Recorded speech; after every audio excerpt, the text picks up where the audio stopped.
Hey, Programming 11, we are going to be doing some animation today. So in our first project, we did a nice robot drawing or something similar.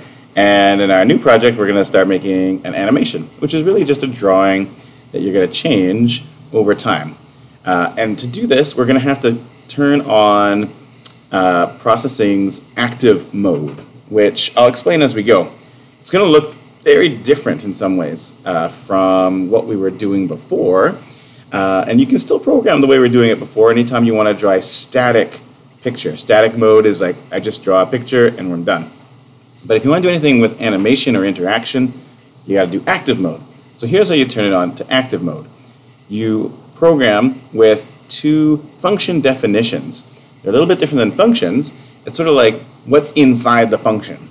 When we use like ellipse or line or fill, those functions are actually accessing some code somewhere else in the processing library.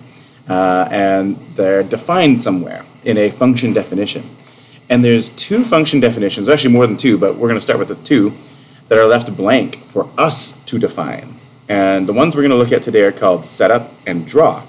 If we start defining those, that will turn on the active mode and start animation. So I'll show you what it looks like. You're going to type in the following things into a new sketch. Actually, I'll put a comment on here. I'll put in my name. I'll put in, gosh, I guess animation lessons. I don't know. I'm not sure what to call it. Put in the date today, September. I guess it will be tomorrow, which will be the 16th, because I'm recording this the day before. I hope I got that right. That's Thursday. Okay, but you know, whatever. this might be you might be watching this in Q3 or something, so maybe that won't matter. But here we go. We're going to take a look at these function definitions. So you type in the word void. It's not always going to be void for all function definitions, but for the first while, you will think of a function definition as starting with void, and in the future we'll see other possible things. And then we want to type in the first function definition is called setup. You put in some parentheses and these two braces. They're called braces. Curly brackets might be what you called them before. They're sort of on the right of the letter P on your keyboard. And you have to press shift to make them happen. So these little curly brackets. I'll zoom in and make sure it's really clear. I'll try to zoom in. Yeah, it worked. Yeah, these curly brackets. And you're going to have an open one and close one. Really important to make sure you open and close them. So this is the beginning of setup and the end of setup. And I'm going to just make a comment here, because this might not be obvious later on. Void. I might just type end of setup.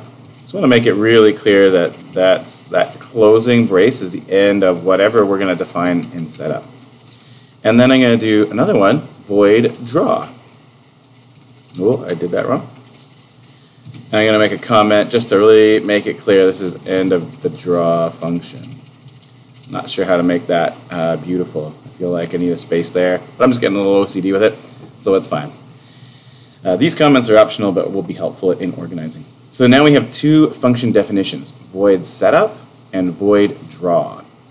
Once you have those definitions, then we've turned on active mode, and processing won't just draw a single picture. It'll actually draw a series of pictures over and over again. It'll draw them try to do it at about 60 frames a second, and if it can't quite do it, it'll auto-adjust the frame rate, just like a video game. If you're running a video game, you know, like say you're playing you know, some high-powered video game, but your computer's heating up, and maybe you forgot to close YouTube and stuff like that, and it starts to drop frames. A lot of gamers know that term, drop frames. That'll happen too with our projects, and no problem. Like processing will handle that for us. It'll auto-scale the frame rate.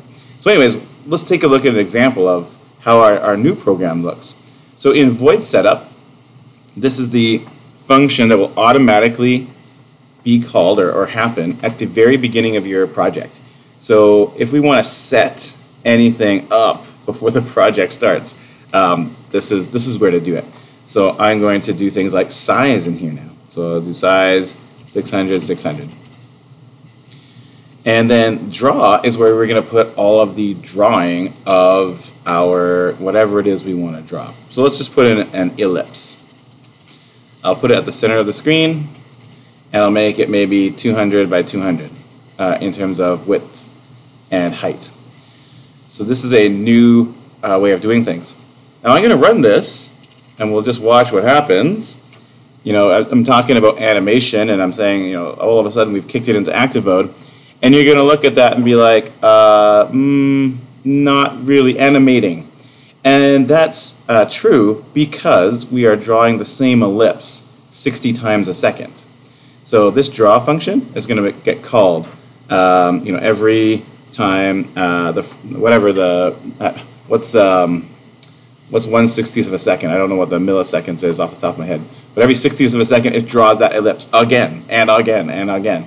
So in order for there to be animation, this picture has to change in some way. So we need to make it so that these numbers can change. So that's going to introduce a new idea, a big new idea in programming. It's a lot of new ideas coming at you right now. We already have these function definitions that we're opening up and putting our code inside, and we also have variables, which are just like in math, you know, solve for x, it's like a letter that represents some number. And if we make variables for these different arguments, we put a variable in there, we can actually change the argument from one frame to the next. I'll show you what I mean. There are some built-in variables that processing already knows. For example, check it out. I'm going to put in a very famous, where should I put this? Maybe I'll put it at the top, just some notes here. Built-in variables. So my favorite ones are, it's lowercase, mouse x and mouse y. These are the coordinates for your mouse pointer. I'll put mouse pointer.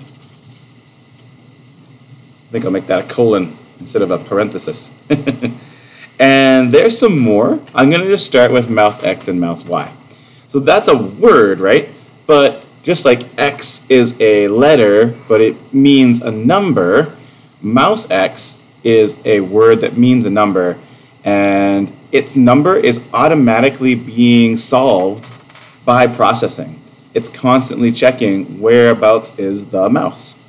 So I can use the word mouse x and replace the ellipse x coordinate. Notice that it turns pink.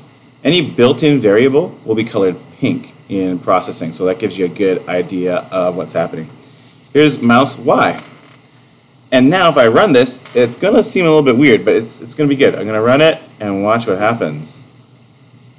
Whoa! Haha! Isn't that cool? The circle is constantly being drawn over and over again. And every frame, you can see it's pretty rapid. I have to move the mouse pretty fast to start seeing the circles as separate. Every frame, it is drawing that circle. But each frame, each time it goes to do whatever's in the draw function, the ellipse function has changed because mouse x and mouse y is changing. Those variables are being controlled over time by processing and measuring where I put my mouse. So that's why we see animation. Now you might be wondering, why do we see the trail behind? Like, why do we see all the old ellipses? And the reason for that is basically processing doesn't delete the old frames. Because, I mean, you can see how there might be advantages, right? It looks pretty cool. I think it looks pretty neat, like a giant slinky. So you might actually want to do it that way. But then again, you might not. You might not want to have a trail left behind. So here's an easy way to solve that problem. So I'm going to close this.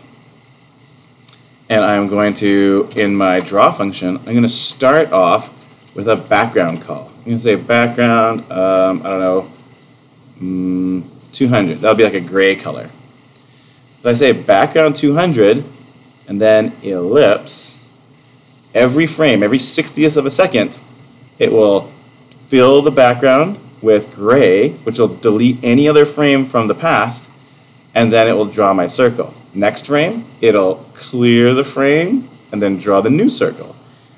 In another 60th of a second, it'll clear the frame and draw the new circle. So it'll give us more of an illusion that we just have a circle, that's following the mouse.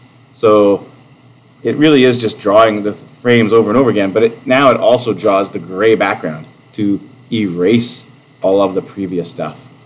Hey, isn't that fun? So I hope it's not too much information that's all coming at you at once, but two big ideas that you're going to try to digest right now is going to be, we are going to turn on active mode by using these new function definitions. So we got void setup and void draw. You want to put all the code that is your setup code inside of these two braces here. And for draw, all the things that's going to be your drawing. And also how your drawing changes from frame to frame, that needs to be between these two braces here. So that's a pretty exciting start. We're going to do a few more things, but I'm going to call this a good end to this video. In the next video, we'll take a look at how we can do some other interesting things with mouse X and mouse Y, and what else we can change as we go. It's gonna be fun. I look forward to seeing you in whenever you watch this next video. I guess I won't see you, will I? I look forward to talking to you and you seeing me. Thanks, everybody.